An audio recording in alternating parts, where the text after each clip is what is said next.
Welcome to my YouTube channel, All Movie Explanation in Hindi. Drama movie को जिसका नाम है डिसओबीडियंस और बात करें इसके IMDb रेटिंग के बारे में जो है 6.6 आउट ऑफ 10 स्टार। मूवी के स्टार्ट होते ही हम देखते हैं ये स्टोरी ज्यूज धर्म के लोगों की है। यहाँ पर प्रेयर हो रही है जहाँ पर लोगों को बताया जा रहा है अगर आप किसी के साथ बुरा करते हैं तो आपके साथ भी बुरा होगा, अगर आप किसी के साथ अच्छा करते हैं तो आपके साथ भी अच्छा होगा। लेकिन इसका हमारे पास राइट है, हम चूज़ कर सकते हैं हमें अच्छा करना है या बुरा। फिर उसी टाइम उस बंदे को हार्ट अटैक आ जाता है। इसके बाद अगले दिन हम अपनी मेन कैरेक्टर रोनित को देखते हैं। ये एक फोटोग्राफर है, वो अपना काम कर रही थी। तभी उसकी फ्रेंड ने आकर बोला तुम्हारे लिए कॉल है। उस फ़ोन कॉल के बाद वो बहुत ज़्यादा ही डिस्टर्ब हो जाती है। इसके बाद वो बार की तरफ जाती है और वो पूरा टाइम रो रही थी। फिर वो एक रैंडम स्ट्रेंजर के साथ इंटीमेट हो जाती है। इसके बाद वो पागलों की तरह यहाँ वहाँ सिटी में घूमती है। फिर वो फ्लाइट लेकर अपने टाउन आ जाती है। जिस बंदे को हार्ट अटैक आया था उसका फ्यूनरल चल रहा होता है। वो वहाँ पर पहुँचती है। फिर उसके लिए जो गेट ओपन करता है उसका नाम डेविड होता है। ये उसका बचपन का फ्रेंड है। वो उसे देखकर बहुत ही ज़्यादा सरप्राइज्ड है। इसके बाद हमें पता चलता है जिसकी डेथ हुई है वो कोई और नहीं रोनित के डैड होते हैं। इसी वजह से वो बहुत ज़्यादा डिस्टर्ब थी।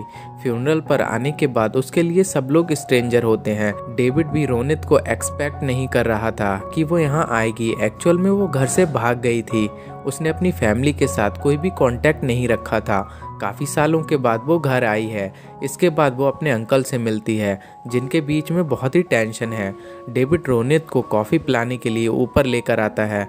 रोनित उससे पूछती है क्या तुम अभी भी मुझसे नाराज़ हो। वो कहता है तुम अचानक से चली गई थी। इसका मतलब वो अभी भी उससे नाराज़ है। रोनित उससे पूछती है क्या तुमने शादी की। डेविड मैरिड होता है लेकिन रोनित गैस नहीं कर सकती कि डेविड ने किससे शादी की होगी।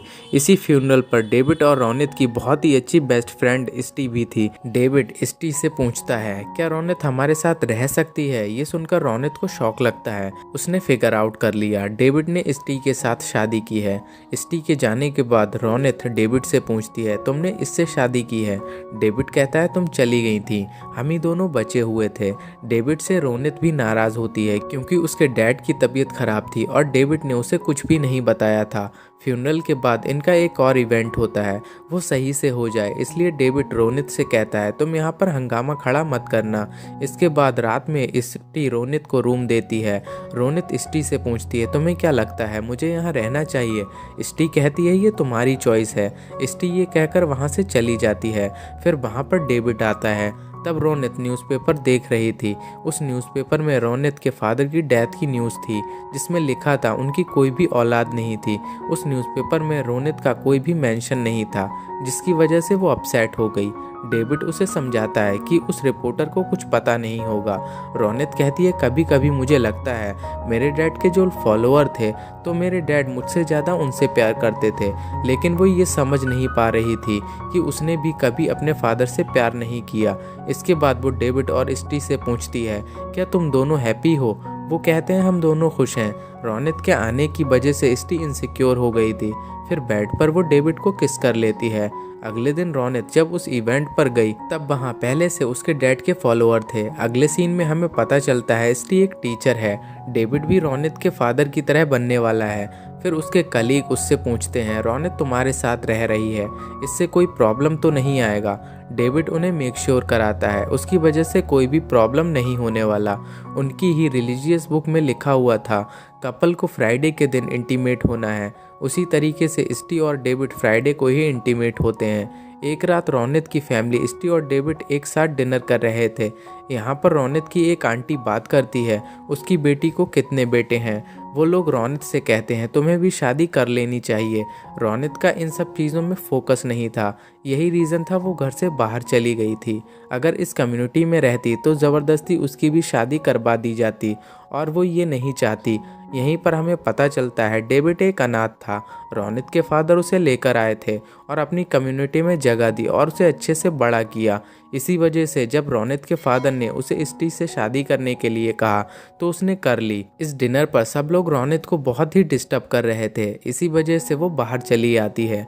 उसके पीछे पीछे डेविड भी आ जाता है। वो कहती है मैं सिर्फ चाहती थी कि मेरे फादर को पता हो मैं उनसे कितना प्यार करती थी। उसके फादर का एक घर है जिसे वो अब सेल कर सकती थी, जिसके बारे में बात करने के लिए वो अपने अंकल के पास आती है। उसके अंकल उसे उसके फादर की बिल दिखाते हैं, जिससे पता लगता है उसके फादर ने घर उसे नहीं बल्कि कम्युनिटी के नाम कर दिया है। उसके अंकल कहते हैं तुम्हें अपने फादर के पास होना चाहिए था। रौनक कहती है मुझे इसके बारे में पता नहीं था। अंकल कहते हैं तुम्हें पता कैसे होता, तुम तो भाग गई थी। तुम्हारे लिए ये सब बहुत ही डिफ़िकल्ट होगा। आज तक तुम्हारे फादर ने तुम्हें माफ़ नहीं किया। अगले सीन में हम देखते हैं इष्टि शॉपिंग कर रही थी। यहाँ पर उसे पता चला कुछ टाइम पहले यहाँ पर रौनक थी। वो उसे ढूंढते हुए उसके पीछे आ जाती है। इसके बाद ये दोनों रौनक के फादर के घर में आते हैं। जब उसके फादर बीमार थे तो उनका बेड और सारी चीज़ें जैसी थी वैसी ही हैं। ये सब देखकर वो इमोशनल हो जाती है। इष्टि रौनक से पूछती है क्या तुम्हें ये घर चाहिए था? रौनक की फाइनेंशियल सिचुएशन बहुत ही ख़राब है। वो कहती है हाँ मुझे चाहिए था। इस घर में इन्हें अपने बचपन की यादें आती हैं। उसके फादर हमेशा अपने रूम में स्टडी करते थे। वो लोग यहीं पर खेला करते थे। रौनक इष्टि से पूछती है तुम्हें क्या लगता है मुझे जल्दी घर चले जाना चाहिए था? इष्टि रौनक के पास आती है और कहती है कभी भी वापस मत जाओ। फिर ये दोनों किस कर लेते हैं। यहाँ पर हमें पता चलता है इष्टि इतनी अनकंफर्टेबल क्यों थी। रौनक घर छोड़ने के साथ साथ इष्टि को भी छोड़कर चली गई थी। रौनक इष्टि को रोकने की कोशिश करती है लेकिन अपने आप पर कंट्रोल नहीं कर पाती। इष्टि कहती है तुम्हारी फादर की न्यूज़ देने के लिए मैंने ही तुम्हें कॉल किया था। इसके बाद ये घर से बाहर आते हैं। यहाँ पर इष्टि अपनी मैरिज को एक्सप्लेन करती है। इष्टि कहती है तुम्हारे फादर कहा करते थे जल्द से जल्द शादी कर लेनी चाहिए। शादी के बाद हमारे पास एक पार्टनर होता है जो हमें सपोर्ट करता है। बुढ़ापे में सहारा देने के लिए बच्चे होते हैं। तुम्हारे जाने के बाद मैं बहुत ही दुखी थी। फिर तुम्हारे फादर ने मुझे सजेस्ट किया मुझे डेविड से शादी कर लेनी चाहिए। उससे शादी करना इतना भी बुरा नहीं था। रौनक को इस पर बिलीव नहीं होता। वो कहती है क्या तुम फ्राइडे को दोनों इंटीमेट होते हैं? इष्टि कहती है ये बुक में लिखा है लेकिन ये ज़रूरी नहीं। वो अपनी लाइफ में खुश है और यहीं लोकल स्कूल में बच्चों को पढ़ाती है। रौनक कहती है तुम कितना भी सिखा लो इसके बाद भी इन्हें बुक के अकॉर्डिंग लड़के से ही शादी करनी है। इसका पॉइंट क्या है? इसके बाद बात करते हुए एक प्लेग्राउंड में आ जाते हैं। फिर इन्हें याद आता है इनकी फर्स्ट किस इसी पेड़ के नीचे हुई थी। फिर ये एक जगह आकर किस कर रहे थे तभी वहाँ पर लाइट ऑन हो जाती है। कुछ लोगों ने इन दोनों को देख लिया। किसी को इष्टि के बारे में पता ना चले इसलिए वो जल्दी से घर आ गई। इस बात की वजह से वो बहुत ही डिस्टर्ब हो चुकी थी। वो शावर लेते हुए बहुत रोती है। बाहर डेविड ने उसे सुना और फिर वो उसे सहारा देने के लिए उसे गले लगा लेता है। इसके बाद अगले दिन इष्टि बच्चों को पढ़ा रही थी, तभी उसके प्रिंसिपल ने उसे बुला लिया। एक्चुअल में जिन लोगों ने कल रात उसे देखा था उन्होंने उसकी कंप्लेंट प्रिंसिपल से कर दी। ये सब रिलीजन के अकॉर्डिंग मना है जिसके लिए उन्हें बहुत डांटा जाता है।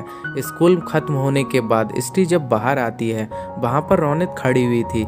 इष्टि जल्दी से उसे एक सुनसान जगह पर लेकर आ जाती है और वो कहती है मैं एक रिलीजियस लाइफ जी रही हूँ, तुम्हारे साथ ये सब चीज़ें मैं नहीं कर सकती। रौनक कहती है कहीं और चलकर बात करते हैं। ये दोनों फिर होटल में आते हैं और एक दूसरे के साथ इंटीमेट हो जाते हैं। इष्टि रौनक से कहती है मैं हमेशा तुम्हारे बारे में सोचा करती थी, तुम कैसी होगी, क्या कर रही होगी, ये सब मैं वंडर करती थी। इसके बाद रौनक एक थॉट में गुम हो जाती है। इष्टि उससे पूछती है तब वो कहती है मैं सोच रही थी जब मेरे फादर ने हम दोनों को एक साथ देख लिया था ये बहुत ही बड़ा डिजास्टर था। हमें पता चलता है यही रीज़न था जिसकी वजह से वो भाग गई थी और उसके फादर उससे नफरत करते थे और वो जल्दी से जल्दी इष्टि की शादी डेविड से कराना चाहते थे।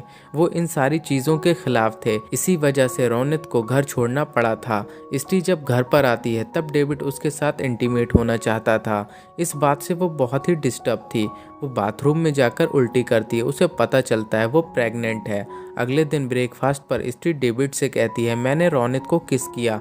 डेविड उसके पास आता है और कहता है तुम्हें समझ में नहीं आ रहा, रौनक हमेशा यही करती है। उसने तुमसे क्या कहा, क्या तुम भी उसके साथ न्यूयॉर्क जा सकती हो? हम दोनों बहुत खुश रहे हैं, इस तरह से अपनी और मेरी लाइफ बर्बाद मत करो। इष्टि कहती है मैंने ही रौनक को बुलाया है, मैं हमेशा से चाहती थी वो वापस आए, मैं जो हूँ वो हूँ, हूँ, मैं बदल नहीं सकती। ये सारी बातें सुनकर डेविड वहाँ से चला गया। इसके बाद ये लोग डिनर करते हैं, जहाँ पर रौनक कहती है कल रात की फ़्लाइट से मैं चली जाऊँगी। डेविड का मानना सही था। जब भी चीज़ें हार्ड होती हैं तब रौनक वहाँ से भाग जाती है। वो स्टी से पूछता है अब तुम क्या करोगी। स्टी कहती है मुझे पता नहीं। स्टी रौनक पर बहुत गुस्सा थी। अगली रात जब रौनक जा रही थी तब उसे डेविड का कॉल आया। वो कहता है स्टी गायब हो चुकी है, वो कहीं पर मिल नहीं रही। रौनक को भी स्टी के लिए डर लग रहा था, इसलिए वो उसे ढूंढने के लिए डेविड के साथ यहाँ वहाँ घूमती है। काफ़ी टाइम घूमने के बाद जब ये दोनों घर पर वापस आते हैं तब वहाँ पर स्टी ऑलरेडी थी। डेविड रौनक पर गुस्सा था, शायद उसने तुम्हें कभी कांटेक्ट ही नहीं किया होता। रौनक कहती है मेरे फादर की डेथ हुई थी, क्या तुम मुझे बताने वाले नहीं थे। डेविड कहता है मेरी वाइफ को मैं प्रोटेक्ट करने की कोशिश कर रहा था। ये सारी बातें सुनकर स्टी डेविड से कहती है मुझे मेरा फ्रीडम चाहिए।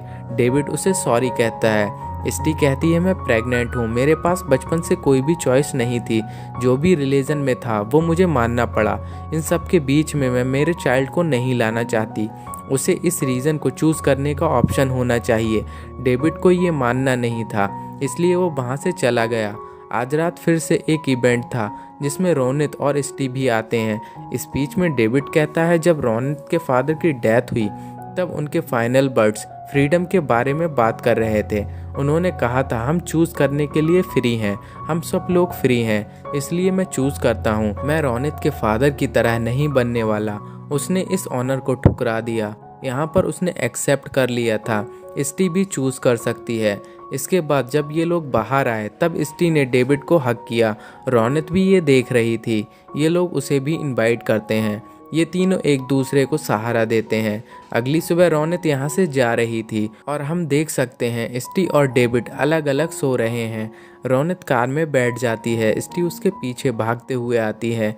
ये दोनों एक दूसरे को किस करते हैं। रौनक स्टी से कहती है तुम एक बहुत ही अच्छी मदर बनोगी। स्टी ने डिसाइड किया वो रौनक के साथ नहीं आएगी। स्टी की भी एक लाइफ है, उसे छोटे बच्चों को पढ़ाना अच्छा लगता है और अब वो अपने बच्चे को चॉइस देना चाहती है। वो नहीं चाहती उसका बेबी किसी भी रिलीजन में फंस कर रहे। इसी तरह से फ्रीडम के बारे में बात करते हुए ये मूवी एंड हो जाती है। आई होप आपको एक्सप्लेनेशन अच्छा लगा होगा। अगर आपको ये वीडियो पसंद आया है तो प्लीज़ इस वीडियो को लाइक कर दीजिए और चैनल को सब्सक्राइब कर लीजिए। मैं मिलता हूँ आपसे अगले वीडियो में।